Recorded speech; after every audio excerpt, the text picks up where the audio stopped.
Hi అండి. నేను మీ జ్యోతి. Welcome to me ఇంటి వంటతో జ్యోతి. ఈరోజు మన కిచెన్‌లో చేపల పులుసుని మంచి రుచికరంగా ఎలా తయారు చేయాలో చూపించబోతున్నానండి. చేపల పులుసు పర్ఫెక్ట్‌గా రావాలంటే ఉప్పు, కారం, పులుపుతో పాటు ఆయిల్ కూడా కరెక్ట్‌గా వేస్తేనే ఏ చేప అయినా మంచి రుచికరంగా ఉంటుందండి. ముక్కలకు కూడా ఉప్పు, కారం, పులుపు పడితే టేస్ట్ అదిరిపోతుంది. అన్ని సమపాల్లో వేసి వండితే టేస్ట్ అనేది వేరే లెవెల్‌లో ఉంటుందండి. ఈ చేపల పులుసు అనేది వేడి వేడిగా కూడా చాలా బావుంటుందండి. వేడి వేడి అన్నంలో ఈ వేడి వేడి చేపల పులుసు వేసుకొని తినండి. అదిరిపోతుందండి. నీచు వాసన రాకుండా ముక్క గట్టిగా పులుసు చిక్కగా రావాలంటే ఈ పద్ధతిలో ఒక్కసారి ప్రయత్నం చేయండి. దీనికోసం నేను 1 కేజీ చేప ముక్కలు తీసుకున్నానండి. ఇలా తీసుకున్న చేప ముక్కల్ని వాటర్ తెల్లగా వచ్చేంత వరకు చక్కగా క్లీన్ చేసుకోండి. ఒక్క చుక్క కూడా వాటర్ లేకుండా వాటర్ అంతా వంపేసిన తర్వాత దీంట్లోకి ఒక టీ స్పూను పసుపు వేసుకోండి. అలాగే ఒక టీ స్పూను సాల్ట్ వేసుకోండి. అలాగే ఒక టీ స్పూను కారం వేసుకోండి. ఇప్పుడు ఈ చేప ముక్కలకి ఉప్పు కారం బాగా పట్టేట్టుగా ఉండాలంటే మనము ఒక టేబుల్ స్పూను ఆయిల్ వేసుకోవాలండి. ఇలా ఆయిల్ వేసుకోవడం వల్ల ఈ చేప ముక్కలకి ఉప్పు కారం అనేది బాగా పడుతుంది. ఇలా వీడియోలో చూపిస్తున్నట్టుగా ఇలా కలుపుకోండి. ఇలా కలుపుకుంటే గనక మనకి ఈ ఉప్పు కారం అనేది ఈ చేప ముక్కలకి బాగా పడుతుందండి. చూడండి ఇలా అన్నమాట.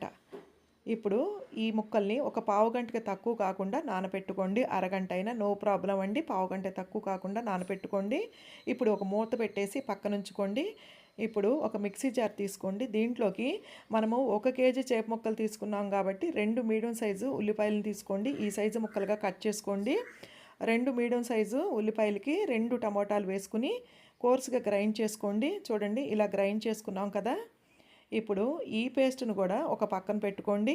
ఇప్పుడు మనము నిమ్మకాయ అంత చింతపండును తీసుకుని ఒకసారి కడిగి ఒక బౌల్లో వేసుకుని 1 గ్లాసు వాటర్ వేసుకుని ఈ చింతపండును కూడా నానపెట్టుకోండి. ఇప్పుడు మనము చేపల మసాలా పొడిని తయారు చేద్దామండి. స్టవ్ వెలిగించుకుని ఒక కడాయి పెట్టుకోండి. ఒక పావు టీ స్పూన్ మెంతులు వేసుకోండి, ఎక్కువ వేయకండి. 1 టీ స్పూను ఆవాలు వేసుకుని మంటని లో ఫ్లేమ్లో పెట్టుకొని చక్కగా దోరగా వేయించుకోండి. ఇది కొద్దిగా వేగిన తర్వాత దీంట్లోకి మనం ఇప్పుడు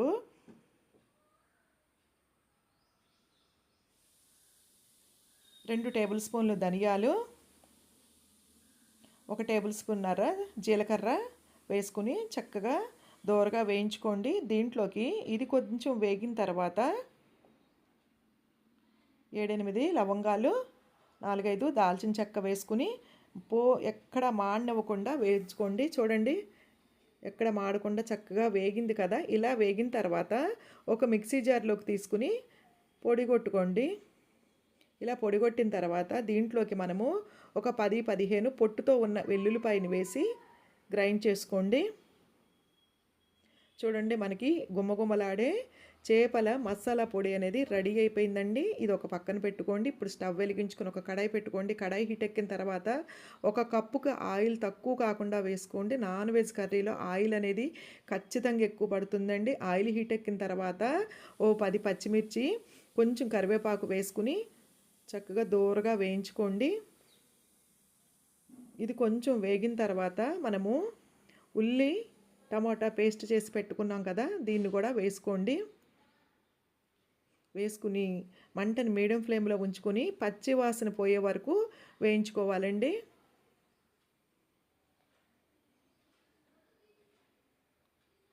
మధ్య మధ్యలో కలుపుకుంటూ పచ్చివాసన పోయే వరకు వేయించుకోవాలి. మూత పెట్టేసి 2 నిమిషాలు కుక్ చేసుకోండి. చూడండి 2 నిమిషాలకి ఆయిల్ పైకి తేలింది కదా, అంటే మనకి ఈ ఉల్లి టమాటా మిశ్రమం అనేది వేగిపోయిందనమాట. ఇప్పుడు దీంట్లోకి మనము 1 టీ స్పూన్ పసుపు, అలాగే 2 టీ స్పూన్లు కారం, అలాగే రుచికి తగ్గట్టుగా సాల్ట్, అలాగే మనము పొడి చేసుకు పెట్టుకున్నాం కదా చేప మసాలా పొడిని కూడా ఇందులో వేసుకోవాలి. సన్నగా తరిగిన కొత్తిమీరను కూడా వేసుకుని ఈ మసాలాలు ఈ కొత్తిమీర అంతా చక్కగా కలుపుకోండి.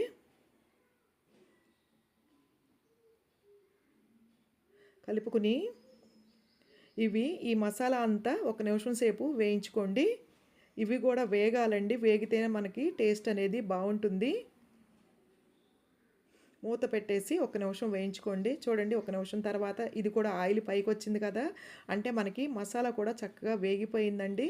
ఇప్పుడు ఇవన్నీ ఇలా వేగిన తర్వాత దీంట్లోకి మనము చింతపండు రసం వేద్దామండి. మనము ఇందాక నిమ్మకాయ అంత చింతపండు తీసుకుని 1 గ్లాసు వాటర్ వేసి రసం తీసుకున్నాం కదా, ఆ రసంలోనే నేను ఇంకా 2 గ్లాసుల వాటర్ వేసి మొత్తం 3 గ్లాసుల రసం తీసానండి. అంటే 3 గ్లాసుల వాటర్తో చింతపండు పులుసు తయారు చేసుకున్నాం. మనము నిమ్మకాయ ఇంత చింతపండు తీసుకున్నామండి. తీసుకుని ఈ రసాన్ని ఇందులో వేసుకున్నాము. మనము చేప ముక్కలు అనేవి 1 కేజీ కాబట్టి 3 గ్లాసుల చింతపండు రసం వేసామండి.